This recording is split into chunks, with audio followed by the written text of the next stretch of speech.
TG5 news. ముందుగా headlines చూద్దాం. Saudi bus ప్రమాదంపై ఎమ్మెల్యే మాజిద్ హుస్సేన్ తీవ్ర దిగ్భ్రాంతి. బాధిత కుటుంబాలకు అండగా ఉంటామని హామీ. ఓవైసీ సౌదీ ఎంబసీతో నిరంతర సమన్వయం. కారణాలపై స్పష్టత ఇవ్వాలని ట్రావెల్స్ పై అసంతృప్తి. వైఫల్యంతోనే కాంగ్రెస్ గెలిచిందన్న కవిత. ఖమ్మం జనం బాటలో కవిత సెటైర్లు. ప్రజా సమస్యలపై నిజమైన పోరాటం జాగృతే చేస్తుందన్న వ్యాఖ్య. హరీష్ రావే అన్ని ప్రశ్నలకు సమాధానమివ్వాలని డిమాండ్. కవిత వ్యాఖ్యలపై వివేకానంద్ ఘాటు కౌంటర్. 10 ఏళ్లు పదవిలో ఉన్నప్పుడు సమస్యలు కనిపించలేదా అని ప్రశ్న. కవిత విమర్శలు ప్రజల్లో అయోమయం సృష్టిస్తున్నాయన్న ఆరోపణ. అభివృద్ధి సమయాల్లో ఇలాంటి ఆరోపణలు సరికాదని వివేకానంద్ వ్యాఖ్య. ఐబొమ్మ రాకెట్ పై పోలీసులకు నాగార్జున అభినందనలు. మమ్మల్ని వేధించిన నెట్వర్క్ ఇదేనన్న నాగార్జున. అంతర్జాతీయ పైరసీ గ్యాంగ్ ను ఛేదించిన హైదరాబాద్ పోలీసులు. పైరసీని మూలం వరకు అణిచివేయాలని నాగార్జున పిలుపు. సినిమా పైరసీపై జరుగుతున్న తాజా చర్యలను స్వాగతిస్తూ పైరసీ చేయడమే కాకుండా దానిపై సవాల్ విసరం కూడా అతి దారుణమని మెగాస్టార్ చిరంజీవి తీవ్రంగా పేర్కొన్నారు. సినీ పరిశ్రమను నమ్ముకుని వేలాది మంది బతుకుతున్నారని, ఒక సినిమా వెనుక వందలాది కుటుంబాల జీవనం ఉంటుందని గుర్తు చేశారు. పైరసీ అరికట్టేందుకు పరిశ్రమ ఎన్నో ఏళ్లుగా పోరాటం చేస్తుందని, కానీ టెక్నాలజీ పెరుగుతున్న కొద్దీ ఈ ముప్పు మరింత పెరుగుతుందన్నారు. అయినా కూడా ఈ మహమ్మారిని అడ్డుకోవడంలో పోలీసులు చూపుతున్న చొరవ ఎంతో ప్రశంసనీయమని చిరంజీవి అన్నారు. గత పోలీస్ కమిషనర్ సివి ఆనంద్, ప్రస్తుత హైదరాబాద్ సిపి సజ్జనార్ ప్రత్యేక శ్రద్ధతో పనిచేశారని, వారి కృషితోనే ఈ కేసులు వేగంగా వెలుగు చూస్తున్నాయని అభినందించారు. సినిమా అంటే కళ మాత్రమే కాదు, లక్షల మంది ఆశలు, జీవనాధారమని గుర్తు చేస్తూ పైరసీని పూర్తిగా అరికట్టాలంటే ప్రభుత్వం, పోలీసులు, పరిశ్రమ కలిసి పనిచేయాల్సిందేనని పిలుపునిచ్చారు. ఇంతమంది కష్టాన్ని ఒకడు అప్పనంగా వచ్చి దోచుకుంటుంటే, దౌర్జన్యంగా వాడు ఎదురు సవాళ్ళు ఇసురుతుంటే ఇది తట్టుకోలేని పరిస్థితి. సో ఇలాంటి వాటికి మార్గం ఏమిటి, ఎలా బయటపడాలి అనే దాని మీద తర్జన పడుతున్న సమయంలో గత కమిషనర్ సివి ఆనంద్ గారి ఆధ్వర్యంలోనూ, అప్పుడు ఏఎస్పీ కవిత గారు, శ్రీనివాస్ గారు, వీళ్ళ అలాగే ఆయన వెళ్ళిపోయిన తర్వాత దాని తర్వాత మళ్ళీ ఇది ఇలాగే ఉంటుందా, ఇలాగే కుంటుపడిపోతుందా, ఇలాగే తెరమరుగైపోతుందా అనుకున్న సమయంలో సినిమా ఇండస్ట్రీ గురించి, సినిమా కష్ట నష్టాల గురించి బాగా తెలిసినటువంటి, అన్ని రకాలుగా కాచి ఓడపోసినటువంటి, ఎంతో కన్సర్న్ ఉన్నటువంటి వ్యక్తి మన సిపి సజ్జనార్ గారు. ఆయన చూపించిన చొరవకి, ఆయన రెసిస్టెంట్ ట్రయల్స్కి మిగతా ఆఫీసర్స్ అందరూ సహకరించిన దానికి ఈ రోజున ఎవడైతే ఛాలెంజ్, ఏ పైరేట్ అయితే కనుక ఛాలెంజ్ విసిరేయడం దమ్ముంటే చూసుకోవడానికి అతన్ని ఈ రోజున పట్టుకోవడానికి వారు సహకరించారు. అది వారి మనస్ఫూర్తిగా వారిని, వారికి సహకరించిన ఆఫీసర్స్ని, కవిత గారిని, శ్రీనివాస్ గారిని, ఇతర మహేష్, మన సిఏఎల్ని, వాళ్ళందరూ కూడా మనస్ఫూర్తిగా పరిశ్రమ తరపు నుంచి, నా తరపు నుంచి నా అభినందనలు, ధన్యవాదాలు మనస్ఫూర్తిగా తెలియజేస్తున్న సందర్భంగా. ఐబొమ్మ పైరసీ రాకెట్ ను ఛేదించిన హైదరాబాద్ పోలీసులకు హీరో నాగార్జున ప్రత్యేకంగా అభినందనలు తెలిపారు. చెన్నై నుంచి ఓ మిత్రుడు ఫోన్ చేసి మేం చేయలేనిది హైదరాబాద్ లో చేశారని చెప్పిన మాటలు తనకు గర్వంగా అనిపించాయన్నారు. ఐబొమ్మ వెనుక ఒక పెద్ద అంతర్జాతీయ నెట్వర్క్ పనిచేస్తోందని, ఇది చిన్న స్థాయి నేరం కాదని ఆయన స్పష్టం చేశారు.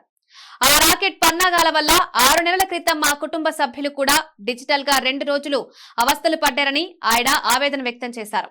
పైరసీ వల్ల కళాకారులు, టెక్నీషియన్లు, సినిమా కార్మికులు తీవ్రంగా నష్టపోతున్నారని, ఈ సమస్య సినిమా రంగానికి మహాముప్పుగా మారిందన్నారు. హైదరాబాద్ సిటీ పోలీసులు చూపించిన పట్టుదల, వేగవంతంపైన దర్యాప్తు, అంతర్జాతీయ స్థాయిలో చేసిన ట్రాకింగ్ మొత్తం సినీ పరిశ్రమకు ఆత్మవిశ్వాసం ఇచ్చిందన్నారు నాగార్జున. ఇటువంటి రాకెట్లను మూలం వరకు వెంబడించి పూర్తిగా అణిచివేయాలని కోరారు. ఫోన్ చేసి ఇక్కడ చేయలేంది మీరు చేశారు అక్కడ అని. So let me really congratulate the whole team of the Telangana police. And Rajamouli గారు అన్నట్టు, చిరంజీవి గారు అన్నట్టు, ముందు సజ్జనార్ గారు అన్నట్టు, జస్ట్ కేవలం ఒక 20 కోట్ల కోసం కాదు ఇతను చేసేది, వీళ్ళు చేసేది. దీని వెనకాల చాలా పెద్ద international racket is there and international fraud is there. 50 lakh subscribers అన్నారు సజ్జనార్ గారు. సో వాళ్ళ personal data is completely exposed వీళ్ళకి. ఐ రిమెంబర్ మా ఇంట్లో కూడా, మా ఫ్యామిలీలో కూడా just about 6 months back 7 months back ఇదే జరిగింది. ఆల్మోస్ట్ ఇంట్లో ఫ్యామిలీ మెంబర్ని ఒక డిజిటల్ అరెస్ట్లో ఆల్మోస్ట్ 2 days పెట్టారు.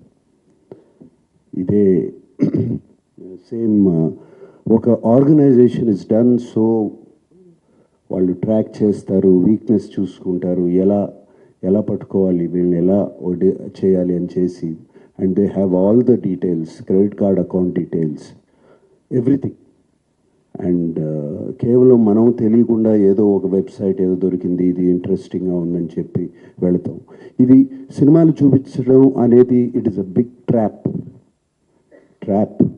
అది వాళ్ళకేదో మీకు ఫ్రీగా సినిమాలు చూపించాలని కాదు, వాళ్ళకి దీని వెనకాల చాలా పెద్ద ప్లాన్ ఉంది.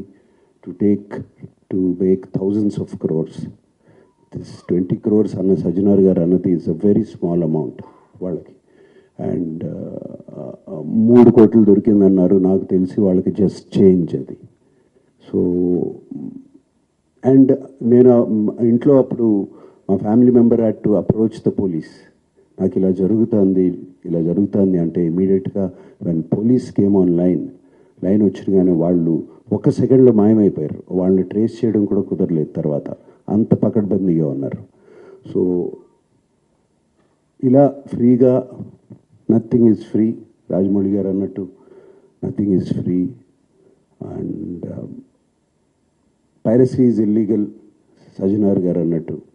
So please take in to mind, take in to caution, ఇవన్నీ చూసుకోండి. అండ్ మీరు ఏదో ఫ్రీగా సినిమా చూస్తున్నారని మాత్రం అనుకోవద్దు, దాని వెనకాల చాలా పెద్ద ప్లాన్స్ ఉన్నాయి. అవి మాత్రం గమనించండి, కేర్ఫుల్గా ఉండండి. And once again I thank the whole team and thank you sir, God bless. దర్శకుడు రాజమౌళి పైరసీ ప్రమాదాలపై కీలక వ్యాఖ్యలు చేశారు. పైరసీ వల్ల మాకంటే ఎక్కువగా అమాయక ప్రజలకే నష్టం జరుగుతోందని స్పష్టం చేశారు. ఫ్రీగా సినిమా చూపిస్తున్నట్టుగా కనిపించే ఈ వెబ్సైట్లు, యాప్లు అసలుకు మీ ఫోన్లోని వ్యక్తిగత డేటా అంతా దోచుకుంటాయని, ఇది చిన్న నేరం కాదు, వేల కోట్ల రూపాయల అంతర్జాతీయ రాకెట్ గా పనిచేస్తోందన్నారు. ఏదీ మనకు ఉచితంగా రాదు, ఉచితమని వస్తే దాని వెనుక తప్పకుండా ఏదో స్కామ్ ఉంటుందని రాజమౌళి హెచ్చరించారు. పైరసీని ప్రోత్సహించడం అంటే నేరానికి సహకరించడమేనని, కళాకారులు, టెక్నీషియన్లు, రోజువారీ కార్మికుల జీవనాధారంపై దెబ్బ పడుతుందని వెల్లడించారు. ప్రేక్షకులను ఉద్దేశించి దయచేసి పైరసీకి దూరంగా ఉండండి, థియేటర్లలో లేదా ఒరిజినల్ ప్లాట్ఫామ్స్ లో సినిమా చూడండి అని విజ్ఞప్తి చేశారు. దానికంతా ఆ డబ్బంతా ఎక్కడి నుంచి వస్తుందండి? మా దగ్గర నుంచి రావట్లేదు డబ్బు. మా సినిమా పైరసీ చేయబడుతుంది, దాని ద్వారా నష్టపోతున్నాం తప్ప మేమేం వాళ్ళకి డబ్బులు ఇవ్వట్లేదు. సో డబ్బు ఎవరు ఇస్తున్నారు వాళ్ళకి? అదంతా రన్ చేయడానికి మీరే ఇస్తున్నారు. మీ పర్సనల్ డేటా అమ్మడం ద్వారా ఇస్తున్నారు. సో ఈ పర్సనల్ డేటా అన్నది చాలామందికి తెలియకపోవచ్చు, చాలామందికి తెలియకపోవచ్చు.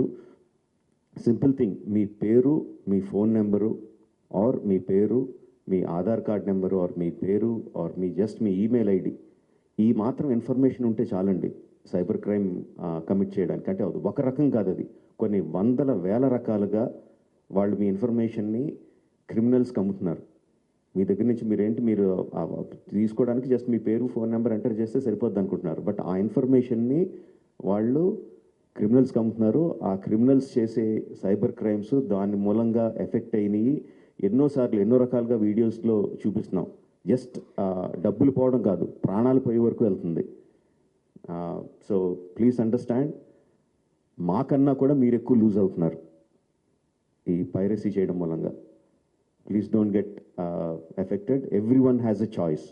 కొన్ని వందల రూపాయలు పెట్టి సినిమా థియేటర్కి వెళ్ళి చూడడం ఒకటి, సంవత్సరానికి కొన్ని వందల రూపాయలు పెట్టి నెట్ఫ్లిక్స్ లాంటి లెజిటిమేట్ సైట్స్ని సబ్స్క్రిప్షన్ తీసుకొని సినిమా చూడడం ఒకటి, ఫ్రీగా ఈ పైరసీ సైట్లో చూడడం ఒకటి. The choice is yours. లెజిటిమేట్గా చూస్తారా ఆర్ ప్రాణాల మీదకి తెచ్చుకుంటారా? The choice is yours. Quthbullapur నియోజకవర్గంలోని దుండిగల్ మున్సిపల్ పరిధిలో ముఖ్య కార్యక్రమానికి వేదికైంది. తెలంగాణ రైజింగ్ గ్లోబల్ సమ్మిట్ 2025 ఏర్పాట్లలో భాగంగా ఉప ముఖ్యమంత్రి భట్టి విక్రమార్క మల్లు నేతృత్వంలో ఉన్నత స్థాయి బృందం దుండిగల్ చేరుకున్నారు. హైదరాబాద్ లో వచ్చే నెల 8, 9 తేదీల్లో నిర్వహించనున్న ఈ అంతర్జాతీయ సమ్మిట్ కోసం అవసరమైన వేదిక, విస్తీర్ణం, పార్కింగ్, రోడ్ సౌకర్యాలు, లాజిస్టిక్స్ వంటి అంశాలను సమగ్రంగా పరిశీలించినట్లు అధికారులు తెలిపారు.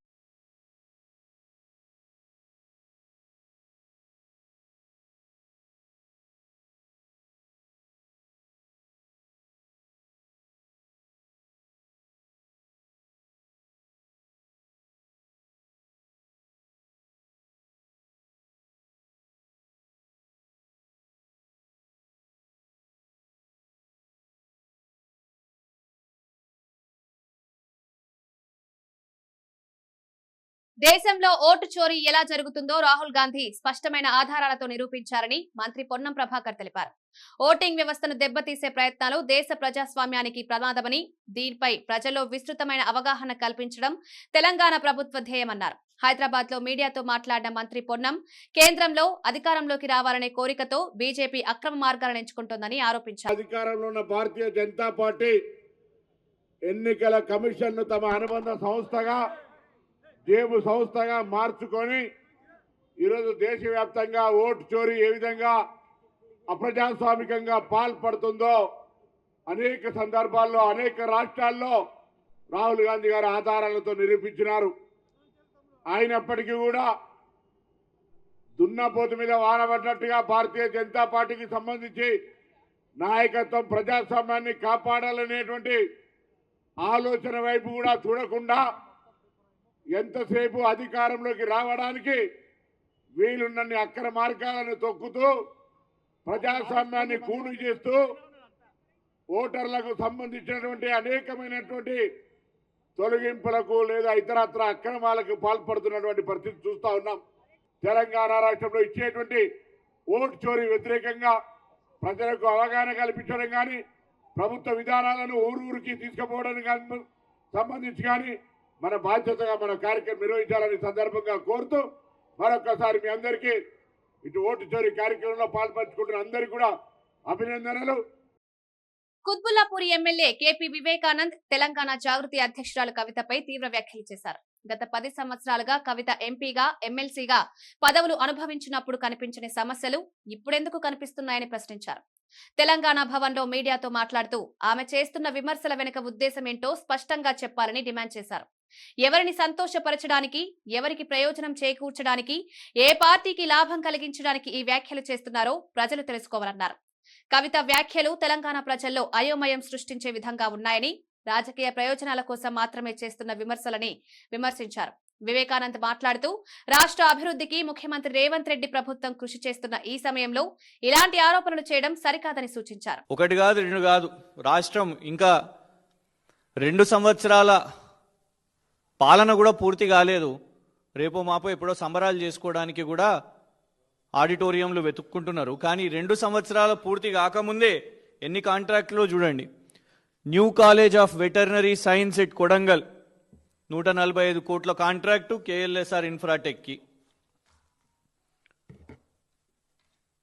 పరిగి నుంచి వికారాబాద్కు రోడ్లు వేయడానికి 185 కోట్లు ఇదే కేఎల్ఎస్ఆర్ ఇన్ఫ్రాటెక్కి. బషీరాబాద్ టు మైలావర్ రోడ్ వికారాబాద్ జిల్లాలో 116 కోట్ల కాంట్రాక్టు కేఎల్ఎస్ఆర్ ఇన్ఫ్రాటెక్కి. లిఫ్ట్ ఇరిగేషన్ స్కీమ్ పాలేరులో, సూర్యాపేటలో కేఎల్ఎస్ఆర్ ఇన్ఫ్రాటెక్కే 191 కోట్లు. Rajiv Gandhi lift irrigation scheme సూర్యాపేటలో 319 కోట్లు కేఎల్ఎస్ఆర్ ఇన్ఫ్రాటెక్కే. రిమైనింగ్ వర్క్స్ ఆఫ్ పైప్లైన్స్ హెచ్ఎండబ్ల్యూఎస్లో కేఎల్ఎస్ఆర్ ఇన్ఫ్రాటెక్కే 168 కోట్లు. ఇలా ఇన్ని కోట్ల కాంట్రాక్ట్లు. లేటెస్ట్ రేవంత్ రెడ్డి గారి పెట్ ప్రాజెక్ట్ ఆయన వెబ్సైట్లో పెట్టుకున్నాడు. కేఎల్ఎస్ఆర్ ఇన్ఫ్రాటెక్ వెబ్సైట్లోకి వెళ్ళి తీసుకున్న స్క్రీన్ షాట్ ఇది. ఎందుకంటే ఇప్పటి వరకు అవార్డు అయిందా లేదా బయటకైతే చెప్తలేరు, కానీ ఆయన పెట్టుకున్నట్టు young India integrated schools, young India integrated residential schools నిర్మాణం కాంట్రాక్ట్లు కూడా ఇదే కేఎల్ఎస్ఆర్ అనే కంపెనీకి ఇస్తున్నట్టు వాళ్ళు వెబ్సైట్లో పెట్టుకున్నారు. సరే, కాంట్రాక్ట్లు సర్వసాధారణంగా వస్తాయి. ఇవి మేము సూర్యాపేట్కి, కోదాడికి, సంగారెడ్డికి రాసిన ఆర్టీఐ ప్రశ్నలు. ఈ కేఎల్ఎస్ఆర్ ఇన్ఫ్రాటెక్ కంపెనీకి మీరు ఇచ్చిరు కదా, వాళ్ళ ఆర్థిక లావాదేవీల సంగతి ఏంటిది, వాళ్ళ ఫైనాన్షియల్ స్టెబిలిటీ ఏంటిది, వాళ్లకు ఏ బేసిస్కి ఇచ్చిండ్రు మీరు, ఈ కంపెనీ ఏమన్నా దివాలా తీసిందా, ఇన్సాల్వెన్సీ కేసు ఏమన్నా నడుస్తుందా అని మేము ఆర్టీఐ ద్వారా పలానా అధికారులను, roads and buildings department, irrigation department వాళ్ళను అడగడం జరిగింది. అడిగితే వచ్చిన రిప్లైస్ ఇవి. కొందరేమో మేము సమాచారం ఇవ్వలేము అని. No representation or clarification has been submitted by KLSR Infratech. వాళ్ళు ఏమి ఎలాంటి సమాచారం ఇవ్వలేదని. ఒకళ్ళేమో సంగారెడ్డి నుంచి వచ్చిన రిప్లై, వాళ్ళు ఈ కాపీ మెయిల్ చేశారు. వాళ్ళ చార్టెడ్ అకౌంటెంట్, కేఎల్ఎస్ఆర్ ఇన్ఫ్రాటెక్ యొక్క సంస్థ చార్టెడ్ అకౌంటెంట్, వాళ్ళు అందులో ఏం చెప్పిండ్రు అని అంటే 2014 నుంచి 2025 వరకు వీళ్ళ కంపెనీకి ఎలాంటి ఇన్సాల్వెన్సీ అండ్ బ్యాంక్రప్సీ కోడ్ కేసులు లేవు, ఎలాంటి కేసులు అయితలేవు అని వాళ్ళు చెప్పడం జరిగింది. ఎందుకు ప్రధానంగా ఇవాళ ఇది పెడుతున్నాము అంటే, 2 రోజుల క్రితం 14 నవంబర్ 2025 గౌరవ సుప్రీంకోర్టు ఒక కేసును తీసుకోవడం జరిగింది. చెన్నై నుంచి ఆ కేసుని ట్రాన్స్ఫర్ చేసి సుప్రీంకోర్టుకు ఆ కేసు తీసుకోవడం జరిగింది. ఆ కేసు ఏదో కాదు, దేశంలో సంచలనం సృష్టించిన కేసు. ఒక జడ్జి గారు నేషనల్ కంపెనీ లా ట్రిబ్యునల్ సంబంధించిన చెన్నైలో జడ్జి గారు, నేను ఈ కేసును ఎలాంటి తీర్పు ఇవ్వను, ఎందుకంటే ఒక కంపెనీకి ఫేవరబుల్గా ఆర్డర్ ఇవ్వాలి, తీర్పు ఇవ్వాలని నాకు పైనున్న జడ్జిల నుంచి నాకు ఒత్తిడి వస్తున్నది అని చెప్పి ఆ జడ్జి గారు తప్పు. బీఆర్ఎస్ నాయకుడు మన్నె కృష్ణాంక్ నెల్లూరు ఆధారిత కేఎల్ఎస్ఆర్ ఇన్ఫ్రాస్ట్రక్చర్ కంపెనీపై సీఎం రేవంత్ రెడ్డికి ఎందుకింత ప్రత్యేక ప్రేమ ఉందో స్పష్టతనివ్వాలని డిమాండ్ చేశారు. తెలంగాణ భవన్ లో మీడియాతో మాట్లాడుతూ, చెన్నై కోర్టులో ఈ కంపెనీ కేసు విచారణ జరుగుతున్న సమయంలో జడ్జిపై ఒత్తిడి తెచ్చి అనుకూల తీర్పునివ్వాలని ప్రయత్నించారని తీవ్రమైన ఆరోపణలు చేశారు. అంతటి ఒత్తిడిని ఎవరు తీసుకొచ్చారు, ఎవరి ప్రభావంతో జడ్జి ఆ కేసును వదిలేయాల్సి వచ్చింది అనే ప్రశ్నలు కృష్ణాంక్ ఎదురుపెట్టారు. ఇది సాధారణ విషయం కాదని, ప్రజల ముందు నిజాలు వెల్లడించాల్సిన బాధ్యత ముఖ్యమంత్రిదేనని వ్యాఖ్యానించారు. రాష్ట్ర ప్రయోజనాల పేరుతో వ్యవహరిస్తున్నామనే పేరుతో కొన్ని కంపెనీలకు అనుకూల వ్యవహారం జరగడం ప్రజాస్వామ్యానికి మంచిది కాదని కృష్ణాంక్ విమర్శించారు.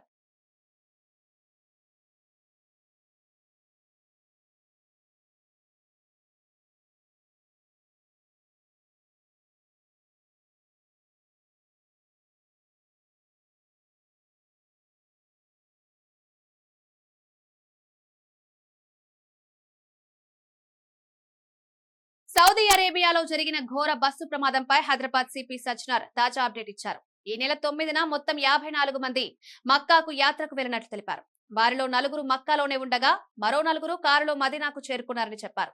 మిగతా 46 మంది బస్సులో ప్రయాణిస్తుండగా మదీనాకు సుమారు 20 కిలోమీటర్ల దూరంలో ప్రమాదం సంభవించిందన్నారు. దురదృష్టవశాత్తు బస్సులో ఉన్న 46 మందిలో 45 మంది అక్కడికక్కడే మృతి చెందారని, మహమ్మద్ అబ్దుల్ షోయబ్ అనే వ్యక్తి ఒక్కరే ప్రాణాలతో బయటపడ్డారని సిపి వెల్లడించారు. ఈ యాత్రికులు నవంబర్ 23న హైదరాబాద్ కు తిరిగి రావాల్సి ఉందన్నారు. ప్రస్తుతం సౌదీ అధికారులు భారత కాన్సులేట్ తో సమన్వయం చేసి మరణించిన వారి వివరాలు సేకరిస్తున్నామన్నారు. వాళ్ళు ఉండిపోయారు. ఇంకా 46 మంది ఆ బస్సులో ప్రయాణం చేశారు. మదీనాకు ఇంకా దగ్గర ఉన్నప్పుడు 25 కిలోమీటర్స్ దగ్గర ఉన్నప్పుడు ఒక ఆయిల్ ట్యాంకర్తోనే యాక్సిడెంట్ కావడం జరిగింది.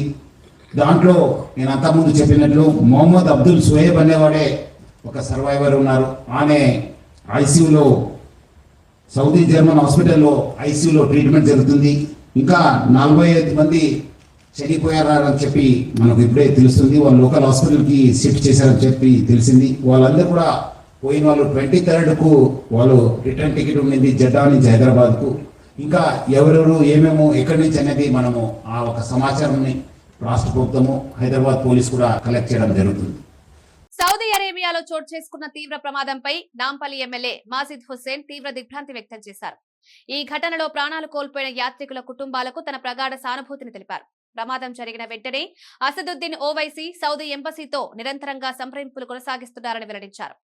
బాధిత కుటుంబాలకు అండగా ఉండి అవసరమైన సహాయం అందించేందుకు అన్ని చర్యలు తీసుకుంటామని భరోసానిచ్చారు.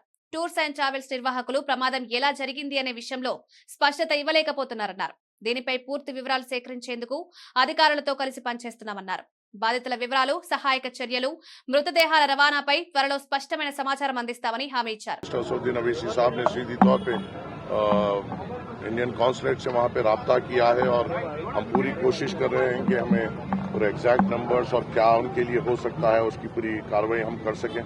मैं यहाँ पे इंडिविजुअली फैमिली मेम्बर से मिलने की पूरी कोशिश कर रहा हूँ। मेरे सामने जो फैमिलीज अभी तक सुबह से जो आए थे, वो एक हमारी मेहदीपट्टनम हल्के में एक फैमिली है जिसके भाई ने मुझे कॉल किया था, उनकी बहन, उनके भाई, उनके बच्चे की एक फैमिली, उसमें उनका इंतकाल हुआ है। मुरादनगर में हमारे सीनियर मोस्ट हमारे अजीज महमूद भाई साहब है, जिनकी अहलिया का, उनकी एडवोकेट बेटी का, उनकी साली का, उनके बच्चों का उसमें इंतकाल हुआ है। जिले से आपकी फैमिली है जिसमें 7 मेंबर्स का इंतकाल हुआ है, आपकी भी फैमिली है जिसमें कई लोगों का इंतकाल हुआ है। और फिलहाल फैमिली मेंबर्स के सामने और ये जो टूर्स एंड ट्रैवल्स जो लेके गए थे, ये लोग इनके सामने क्लैरिटी नहीं दे पा रहे हैं कि क्या होगा क्या नहीं होगा। हम हमारे तरफ से ये भी कोशिश कर रहे हैं कि फौरी तौर पे हमने हमारे तरफ से कुछ जिम्मेदारों को फौरी तौर पे रवाना किया है, जो अभी 11 बजे की फ्लाइट से जिद्दा के लिए रवाना हुए और वो इंशाल्लाह 5 बजे तक वहाँ पे पहुंचेंगे और इंडियन एम्बेसी से कोऑर्डिनेट करते हुए हमें अपडेट देंगे। और जो खानदानों का भी जो मुतालबा है वो सुनना है। फिलहाल वो बेइंतहा तकलीफ में है और उनके दर्द को शायद తెలంగాణ జాగృతి అధ్యక్షురాలు కవిత ప్రభుత్వం మీద నిజమైన పోరాటం చేయడంలో బీఆర్ఎస్ బీజేపీ పూర్తిగా విఫలమయ్యాయని తీవ్ర వ్యాఖ్యలు చేశారు. ఖమ్మం జిల్లాలో నిర్వహించిన జనం బాటా కార్యక్రమంలో మాట్లాడుతూ ప్రభుత్వంపై తీవ్రమైన వ్యతిరేకత ఉంది, గ్రామాల్లో ప్రజలు కాంగ్రెస్ ను తిట్టుకుంటున్నారు, జూబ్లీహిల్స్ లో కాంగ్రెస్ గెలవడం ప్రజల మద్దతు కాకుండా విపక్షాల వైఫల్యానికి నిదర్శనమని స్పష్టం చేశారు. ఇకపై ప్రజల సమస్యలపై ధైర్యంగా పోరాటం చేసి బలమైన విపక్ష పాత్రను జాగృతే పోషిస్తుందని ప్రకటించారు. ఆరోపణలు చేస్తున్న వాళ్లు పక్కకు తొలగి తమపై వేసిన విమర్శలకు హరీష్ రావే స్వయంగా సమాధానం ఇవ్వాలని కవిత డిమాండ్ చేశారు. జాగృతి నుండి అస్గర్ ఖాన్ గారికి, అదేవిధంగా ఏ సంఘానికి సంబంధం లేకుండా సింగరేణిలో మరి మీరు కష్టపడుతూ మొత్తం యావత్ తెలంగాణ సమాజానికి వెలుగులిస్తున్నటువంటి సింగరేణి గని కార్మికులందరికీ పేరు పేరున హృదయపూర్వకంగా నా నమస్కారాలు తెలియజేస్తా ఉన్నాను. ప్రత్యేకించి మీ అందరికీ తెలుసు, సింగరేణి సంస్థను కాపాడడానికి తెలంగాణ రాష్ట్రం వచ్చిన తర్వాత అనేక కార్యక్రమాలు చేసుకున్నాం. ఇప్పుడు డిపెండెంట్ ఉద్యోగాలను కూడా కాపాడుకోలేనటువంటి ఒక అసక్తతలో ఉన్నాం. మరి కనీసం 2 ఏళ్ల నుంచి మనందరం మొత్తుకుంటుంటే మెడికల్ బోర్డు కూడా కరెక్ట్గా పెడతలేరు. పెట్టినట్టే పెట్టి ఒక 54 మందికి ఇస్తున్నామని చెప్పి మాట్లాడి అందులో 3 4 సెలెక్ట్ చేసి మొత్తం 50 క్యాన్సిల్ చేసింది. ఖచ్చితంగా మెడికల్ బోర్డు పెట్టాల్సిందే, సింగరేణిలో డిపెండెంట్ ఉద్యోగాలు ఉండాల్సిందే. ఈ నినాదంతో 19వ తారీఖు నాడు హైదరాబాద్లో హెచ్ఎంఎస్ మరియు తెలంగాణ జాగృతి ఆధ్వర్యంలో సింగరేణి కార్పొరేట్ ఆఫీసుని ముట్టడి చేయబోతా ఉన్నాం. దీనికోసం ఆల్రెడీ కార్యాచరణ తీసుకోవడం జరిగింది. ఎందుకు ఇదే ప్రధాన అంశంగా చెప్తున్నా అంటే, సింగరేణి కార్మికుడు తన ఉద్యోగాన్ని, డిపెండెంట్ ఉద్యోగాన్ని ఒక ఇన్సూరెన్స్ పాలసీ లాగా భావిస్తాడు. నాకు ఇబ్బంది అవుతుంది కానీ నా తర్వాత నా పిల్లగానికో, నా అల్లుడికో, నా బిడ్డకో జాబ్ వస్తుందని చెప్పి ఒక ధీమాతో ఉంటారు. కానీ ఆ ధీమా కూడా లేకుండా ఇవాళ ఈ ప్రభుత్వం చేసింది. కాబట్టి ఇది ప్రథమ ప్రాధాన్య అంశంగా దీని మీద పోరాటం చేయదలుచుకున్నాం. అట్లనే మనకు ఇల్లు కావాలనేటటువంటి కళ ఉంటుంది. ఓన్ యువర్ హౌస్ అనేటటువంటి అంశాన్ని అనేక సార్లు పోరాటం చేసినాం. కొంత సాధించుకోగలిగినాం, కొంత మేరకు లోన్లు ఇప్పించుకోగలిగినాం. కానీ సొంత ఇల్లు మరి ఉంటుందా సింగరేణి నుంచి రిటైర్ అయిపోయే టైంలో అంటే ఏమీ కూడా అగమ్య గోచరమైనటువంటి పరిస్థితి ఉన్నది. అది 2వ ప్రాధాన్యత అంశంగా తీసుకున్నాం. ఇక 3వది ఇన్కమ్ ట్యాక్స్. ఎన్నోసార్లు నేను ఎంపీగా ఉన్నప్పుడు పార్లమెంట్లో కూడా అడగడం జరిగింది. సింగరేణి గని కార్మికులకు స్లాబ్తో సంబంధం లేకుండా అసలు ఇన్కమ్ ట్యాక్స్ రద్దు చేయండి అని కేంద్ర ప్రభుత్వాన్ని పదే అడిగినాం. వాళ్ళు ఏనాడు పట్టించుకోలేదు. ఇప్పుడున్నటువంటి ప్రభుత్వాలు మరి దాని మీద శ్రద్ధ చూపడం లేదు. ముఖ్యమంత్రి గారు 50 సార్లను 100 సార్లను ఢిల్లీకి పోయి వచ్చారు. తిరుమల శ్రీవారి దర్శనంతో తిరుమల ప్రాంతం నేడు సినీ రంగం సందడిగా మారింది. తెలుగు సినీ నటుడు సాయి దుర్గా తేజ్ ఉదయం వేళ ఆలయానికి చేరుకుని స్వామివారి సేవలో పాల్గొన్నారు. కుటుంబ సభ్యులతో పాటు వచ్చిన ఆయన సాధారణ ప్రదక్షిణ మార్గం ద్వారా వెళ్లి స్వామివారిని దర్శించుకున్నారు. ఇటీవల తన కొత్త సినిమాకు సంబంధించిన కార్యక్రమాలు మొదలయ్యాయని, ఆ ప్రాజెక్టు విజయవంతం కావాలని స్వామివారిని కోరుకున్నట్టు తెలిపారు.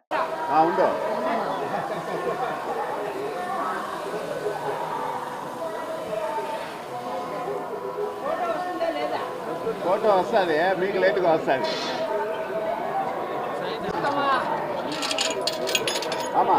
ఆశీర్వాదం పొందాం. ఓకే.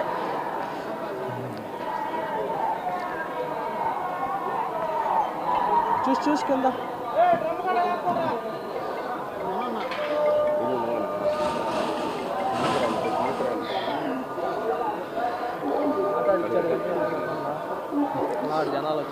సార్ ఇదే పెట్టేద్దాం వయసు నరేంద్ర జనాలు వచ్చేస్తారు జనాలు వచ్చేస్తారా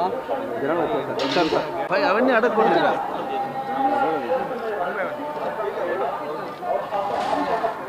బాబా మీరంతా కొద్దిగా జరిగితే నేను తీసుకుంటాను ఏం మోహన్ తిరగండి